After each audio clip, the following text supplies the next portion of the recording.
Hello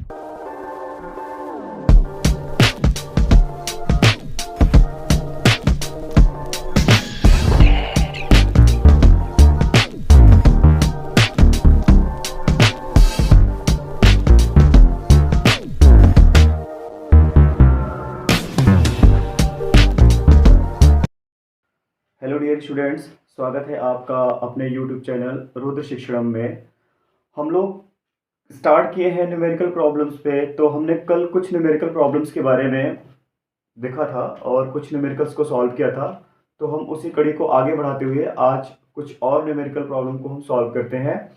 आज हम young प्रत्यास्था गुणांक मतलब यंग मॉडुलस पे, और हम बल्क मॉडुलस, आयतनात्मक प्रत्यास्था गुणांक और दृढ़ता गुणांक, इन सभी पर कुछ न्यूमेरिकल प्रॉब्लम को सॉल्व करते हैं। तो देर न करते हुए स्टार्ट करते हैं कि कल हम 3 न्यूमेरिकल तक की बात किए थे, तो आज हम चौथे न्यूमेरिकल की बात करते हैं। क्या है देखते हैं। क्या बोला कि किसी पदार्थ का यंग प्रत्यास्था गुणांक 2.5 गुणे 10⁻13 न्यूटन प्रति मीटर स्क्वायर है। ध्यान से सुनिएगा, क्या कह रहा है कि कोई पदार्थ है, उस पदार्थ का यंग मॉडुलस दिया हुआ है। कोई मटेरियल है, कोई पदार्थ है, उस पदार्थ का यंग प्रत्यास्था गुणांक, यंग मॉडुलस दिया हुआ कितना, 2.5 × 10⁻13 न्यूटन प्रति मीटर स्क्वायर। ठीक है। इस पदार्थ के 1 मीटर लंबे तार की लंबाई में, तार की लंबाई कितना है, 1 मीटर लंबा है। ठीक है। तो तार की लंबाई में 0.1% की वृद्धि, मतलब उसकी जो ओरिजिनल लेंथ है, जो उसका मूल लंबाई है, वो कितना है, 1 मीटर है। कह रहा है ना 1 मीटर। फिर ये कह रहा है कि उस 1 मीटर लंबे वायर की लंबाई और हमें बढ़ाना है। और कितना बढ़ाने की कह रहा है कि 0.1% बढ़ाने के लिए, वृद्धि करने के लिए कितना बल लगाना पड़ेगा। मतलब हमको बल कैलकुलेट करना पड़ेगा कि हम कितना और बल लगाएं कि जो 1 मीटर लंबा वायर है, उस 1 मीटर लंबे वायर की जो लेंथ है वो कितना बढ़ जाए, 0.1% बढ़ जाए। और क्या दे रहा है, तार का परिच्छेद क्षेत्रफल 1 मिलीमीटर स्क्वायर है। तो सबसे पहले हमने कहा था कि अगर हमें न्यूमेरिकल प्रॉब्लम सॉल्व करना है तो सबसे पहले हम क्या करते हैं, सबसे पहले हम उन चीजों को लिख लेते हैं जो हमें पहले से पता है, दिया गया है। चलिए हम सॉल्व करते हैं सॉल्यूशन। क्या क्या पता है, सबसे पहले हमको पता है यंग प्रत्यास्था गुणांक मतलब y 2.5 × 10⁻13 न्यूटन प्रति मीटर स्क्वायर, y की वैल्यू दिया हुआ है। फिर क्या बोल रहा है कि इस पदार्थ के 1 मीटर मतलब कैपिटल L दे रखा हुआ है। कैपिटल L कितना दिया हुआ है, 1 मीटर दिया हुआ है। और तार की लंबाई में वृद्धि कितना हो जाए, 0.1%, मतलब स्मॉल l 0.1%। इसको हम कह सकते हैं 1/100। क्या हो जाएगा, 0.1/100। ठीक है, स्मॉल l की वैल्यू मिल गई। ठीक है, आगे क्या दे रखा है हमको, आगे दे रखा है a की वैल्यू कितना, 1 मिलीमीटर स्क्वायर। इस मिलीमीटर को हमें कन्वर्ट करना है किसमें, मीटर में। 1 मिलीमीटर में कितने मीटर होते हैं, 10⁻³ तो अगर हम इसको कन्वर्ट करते हैं 10⁻³ और फिर ये स्क्वायर है तो स्क्वायर, तो कितना हो जाएगा, a की वैल्यू हो जाएगी 1 × 10⁻6 मीटर स्क्वायर।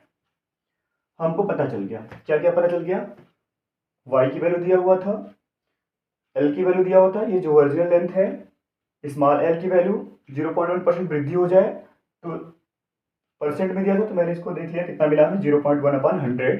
एंड a अनुप्रस्थ परिच्छेद का क्षेत्रफल दिया हुआ है। पूछ क्या रहा है हमको, हमसे पूछ रहा है कि बताओ कितना बल लगाऊं कि इसकी लेंथ बढ़ जाए, कितना, 0.1% बढ़ जाए। हमको पता है, हम जानते हैं कि क्या जानते हैं हमें फार्मूला क्या पता है, देख लेते हैं यहाँ पे।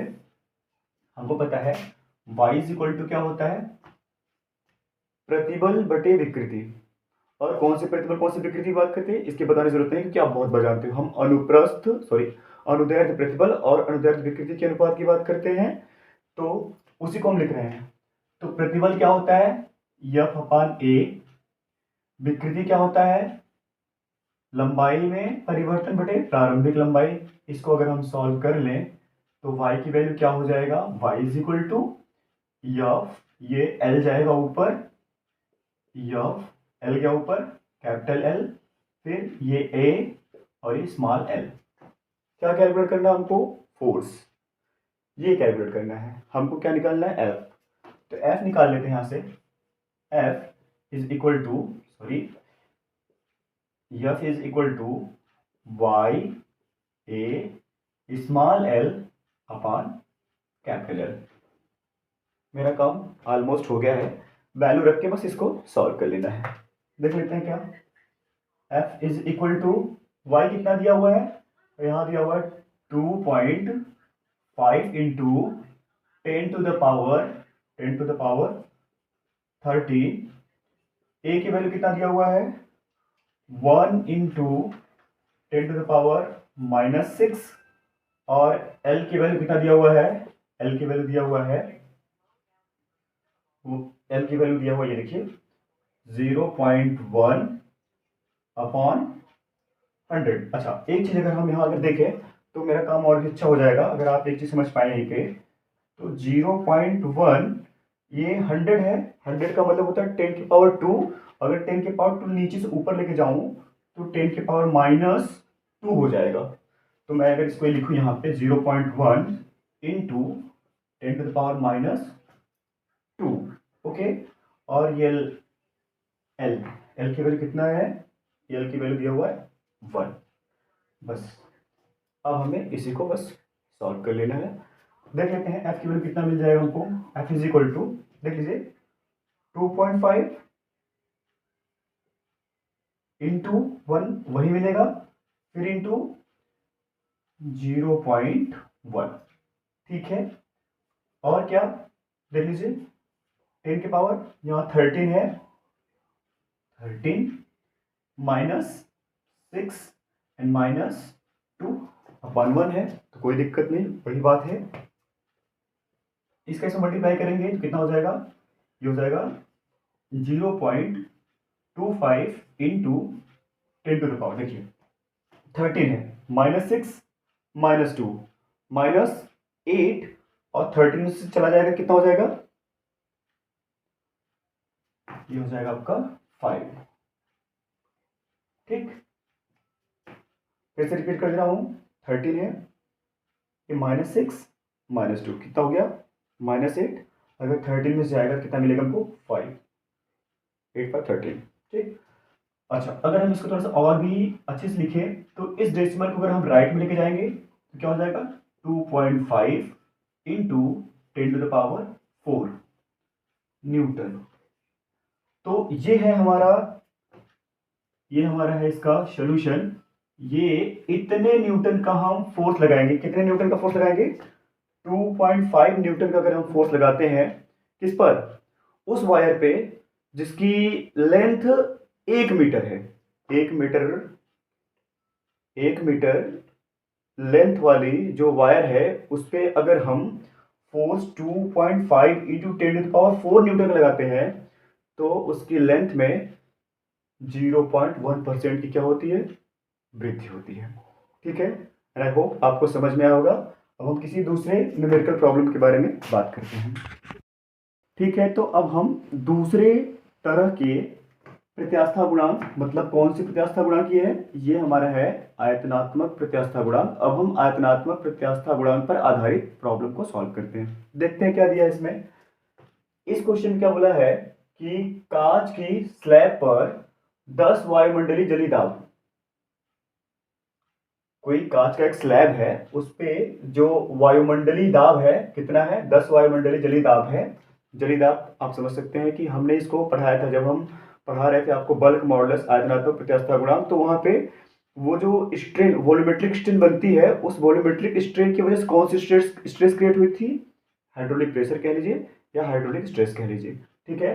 तो उसके आयतन में भिन्नात्मक परिवर्तन, आयतन में कितनी भिन्नात्मक परिवर्तन होगा, मतलब हमको एक तरह की आयतनात्मक विकृति को निकालने के लिए कह रहा है ठीक है। और इसमें दिया हुआ है कांच का जो आयतनात्मक प्रत्यास्था गुणांक दिया हुआ है 37 × 10⁻⁹ पास्कल। एक बार क्वेश्चन फिर समझाता हूँ। कांच का कोई स्लैब है, उस स्लैब पर 10 वायुमंडली का हाइड्रोलिक प्रेशर है, मतलब वायुमंडली जली दाब है, और उसके आयतन में कितनी भिन्नात्मक परिवर्तन आ रही है वही हमको कैलकुलेट करना है, जबकि इसका आयतनात्मक प्रत्यास्था गुणांक दिया हुआ है। चलिए देखते हैं दिया हुआ क्या। हमने कहा सबसे पहले हम क्या लिखते हैं जो दिया हुआ है, तो y is equal to sorry P मतलब प्रेशर 10 वायुमंडली, और एक वायुमंडली दाब जो होता है वो कितने के बराबर होता है, इसको हम कन्वर्ट करते हैं पास्कल में। तो P इज इक्वल टू 10 गुणे इसको हम कन्वर्ट कर दें तो 1.013 गुणे 10⁵ ये होता है पास्कल। मतलब एक वायुमंडली दाब में कितने पास्कल, एक वायुमंडली दाब में 1.013 गुणे 10⁵ पास्कल का दाब। ठीक, ये हमारा P हमको निकल गया। ठीक है, हमको पता है, हम जानते हैं कि फार्मूला क्या होता है, हमने पढ़ा हुआ कि जो बल्क मॉडुलस होता है वो क्या होता है, वो hydraulic stress upon volumetric strain. Hydraulic stress को अगर हम लिखना चाहते हैं तो वही P होगा विथ नेगेटिव साइन। क्यों होता है वो पता है आपको, अभी बताते हैं कि वॉल्यूम अगर घटेगा तो माइनस साइन इंसर्ट होती है। तो और यहाँ पे डेल्टा V अपॉन V, ये क्या है, स्ट्रेन है। कैसा, वॉल्यूमेट्रिक स्ट्रेन। ये कैसा, आयतन में परिवर्तन अपॉन प्रारंभिक आयतन। ठीक है, तो हमको यही कैलकुलेट करने के लिए क्या है, सुनिए, भिन्नात्मक परिवर्तन, बस यही वैल्यू को निकालने के लिए है। अगर हम इसको ऐसे लिखें delta V upon V is equal to minus P upon क्या, यहाँ पे कितना है K। बस हमको ये कैलकुलेट करना है, बस हमारा काम हो गया। हमें यही तो कह रहा है, क्या रहा है कि भिन्नात्मक परिवर्तन। तो ये भिन्नात्मक परिवर्तन है ना, कि पहले वॉल्यूम क्या था, बाद में वॉल्यूम क्या हुआ, उस हाइड्रोलिक जो प्रेशर लगी है उससे क्या हुआ, चेंज क्या आया है। तो change in volume upon virgin volume calculate करते हैं यहाँ से। माइनस P कितना है हमारा, ये है 10 इंटू 1.013 इंटू 10⁵ अपॉन K दिया हुआ है कितना, 37 इंटू 10⁹ बस इतना कैलकुलेट करना हमको। क्या हो जाएगा ये, माइनस 10 से मल्टीप्लाई कर देंगे तो ये कितना हो जाएगा 10.13 इंटू 10⁵। इसको लेके जाते हैं ऊपर तो हो जाएगा -9 अपॉन कितना 37। ठीक है, फिर आगे सॉल्व करते हैं, क्या मिल जाएगा हमको यहाँ से देख लेते हैं। माइनस 10.13 अपॉन 37 इंटू 10⁵ -9 कितना आ जाएगा, -4। ठीक, और फिर हम इसको यहाँ कैलकुलेट कर लेते हैं। फिर ये हमारा डेल्टा V अपॉन V की वैल्यू चल ही रहा है। अगर हम इसको सॉल्व करते हैं तो ये हमारी कितनी आ जाएगी, ऑलमोस्ट अगर हम देखेंगे इसमें तो 37 10.13, इसको अगर हम सॉल्व करेंगे तो ये वैल्यू ऑलमोस्ट आएगी हमारी, ये हो जाएगी -2.74 इंटू 10⁻⁻5। इसे आप कैलकुलेट कर लीजिए, कैलकुलेशन है, कोई दिक्कत नहीं होगी। आप इसमें डिवाइड कर लीजिए तो ये वैल्यू आ जाएगी 10⁻। अगर हम इसका एक डेसिमल इधर कर लें तो 10⁻5 हो जाएगा। फिर एंड देन हम अगर इसको हम डिवाइड करते हैं तो हमको मिल जाएगा 2.74 के आसपास।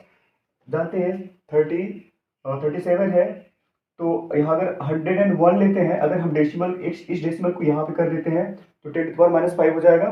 फिर 101 होगा, अगर 101 में 37 से अगर हम डिवाइड करते हैं तो मिलेगा हमें 2.74 इंटू 10⁻5। इसकी यूनिट नहीं होगी, क्यों, क्योंकि वॉल्यूम का ऊपर क्या चेंज इन वॉल्यूम, जो यूनिट उसका होगा वही यूनिट वर्जिनल वॉल्यूम की होगी। तो इसका यूनिट बनेगा नहीं क्योंकि स्ट्रेन है, स्ट्रेन हमारा यूनिटलेस एंड डायमेंशनलेस क्वांटिटी है। तो ये हमें मिला डेल्टा वी अपॉन वी क्या है, भिन्नात्मक परिवर्तन किसमें, आयतन में कितना प्राप्त हुआ, -2.74 इंटू 10⁻⁵। और नेगेटिव साइन क्या इंडिकेट कर रहा है, नेगेटिव साइन ये इंडिकेट कर रहा है कि जो वॉल्यूम पहले था अब उससे घट गया है, कुछ कम हो गया है। एक बार फिर समझा देते हैं। एक छोटा सा कांच का स्लैब है, उस पर 10 वायुमंडलीय जलीय दाब लग रहा है। तो कह रहा है कि बताओ कि उसके आयतन में कितनी भिन्नात्मक परिवर्तन होगी। तो भिन्नात्मक परिवर्तन को कैलकुलेट करना था। हमने क्या किया, सबसे पहले हमको पता था, हमने क्या पता है, हमें प्रेशर पता है कितना, 10 वायुमंडलीय दाब है, 10 वायुमंडलीय है। तो हम अगर इस वायुमंडलीय को अगर हम कन्वर्ट करना चाहते हैं पास्कल में, तो एक वायुमंडलीय कितना पास्कल, 1.013 गुणे 10⁵5। तो ये हमारा पूरा किसमें कन्वर्ट हो गया, पास्कल में। हमने पढ़ा हुआ है कि जो हमारा आयतनात्मक प्रत्यास्थता गुणांक होता है उसको हम के से रिप्रेजेंट करते हैं। क्या होती है, ये हमारा होता है हाइड्रोलिक प्रतिबल, मतलब हाइड्रोलिक इसको प्रेशर भी कह सकते हैं, अपान वॉल्यूमेट्रिक स्ट्रेन मतलब आयतनात्मक विकृति। तो ये हमारा आयतनात्मक विकृति है और ये हमारा क्या है, हाइड्रोलिक प्रतिबल है, या इसे हम प्रेशर भी कह सकते हैं।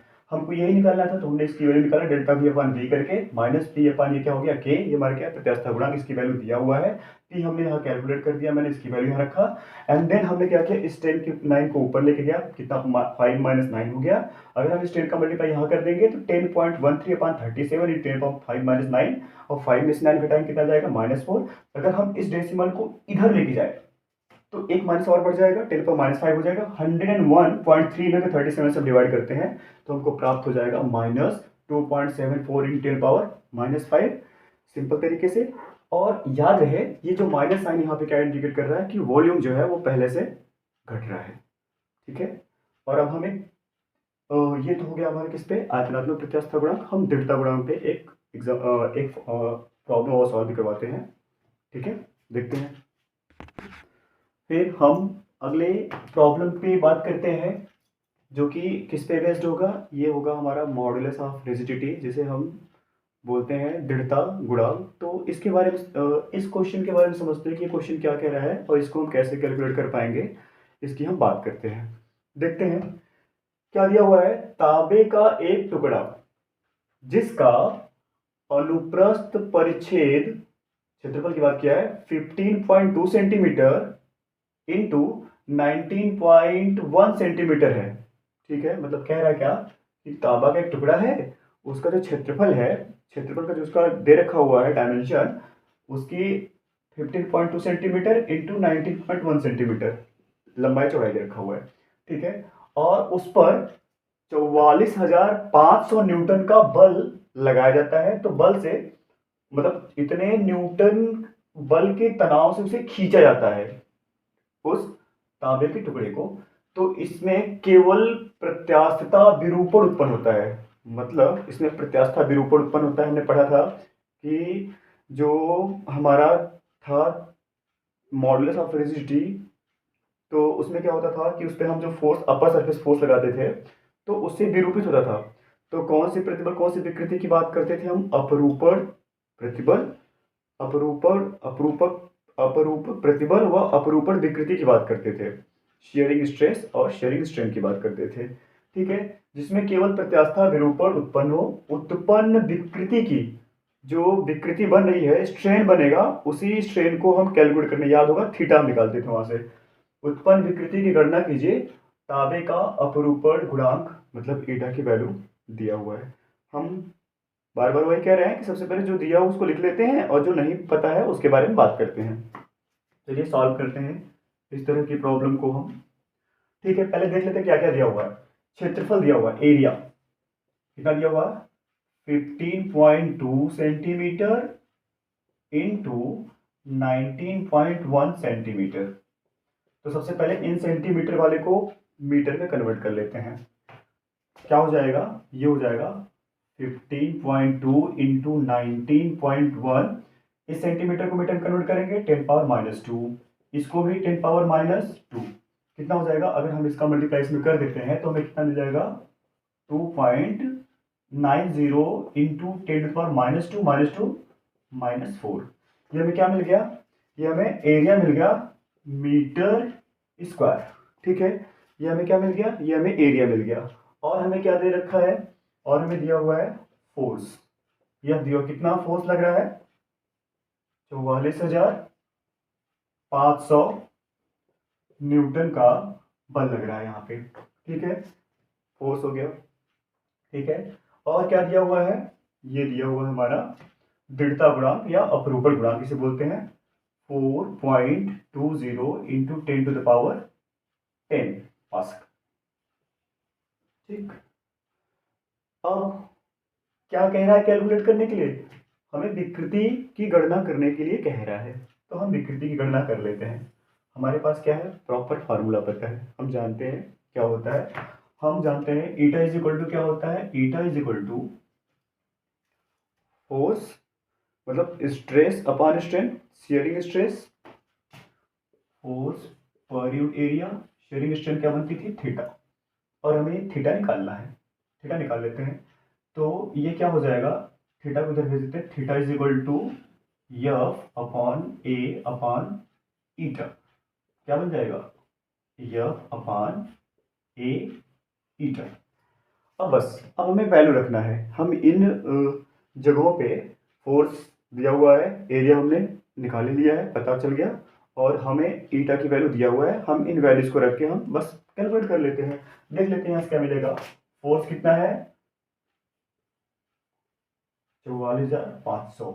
ठीक है, एरिया कितना दिया हुआ है, कितना है, 2.90 इंटू 10⁻⁻4, और हमको ये दिया हुआ कितना, 4.20 इंटू 10⁻10।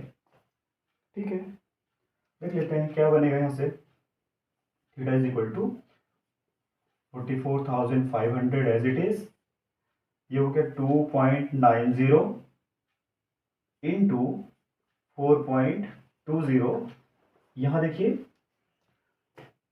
-4 है और ये +10 है, कितना मिलेगा हमको, -4 +10 हमें यहाँ कितना मिलेगा, +6, और ये +6 को हम ऊपर भेज देते हैं, 10⁻⁻6 हो जाएगा। हम इसको कैलकुलेट कर लेंगे प्रॉपर तरीके से। अगर हम इसको मल्टीप्लाई कर लें, मल्टीप्लाई करने के बाद अगर हम इसको डिवाइड कर देंगे तो थीटा की वैल्यू हमको प्रॉपर निकल जाएगी 3.65 इंटू 10⁻⁻3। ये मैंने सॉल्व कर दिया है।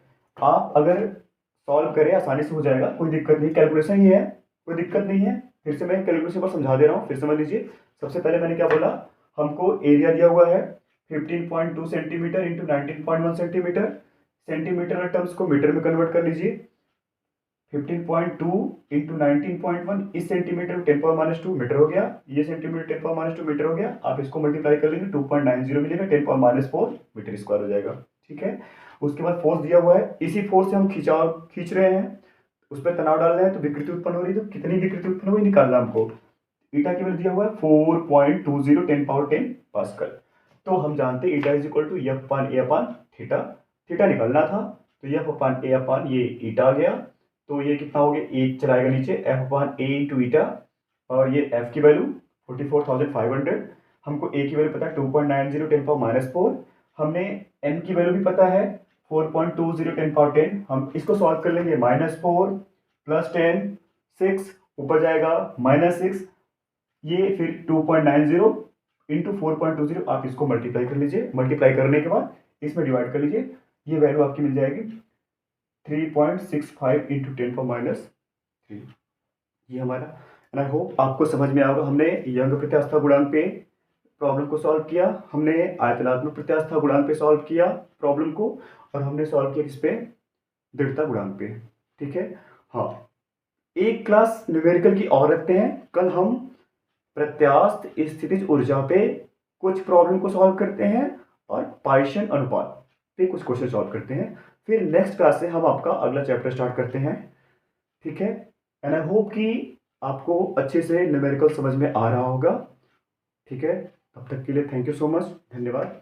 हमसे बने रहें, खुश रहें, मस्त रहें।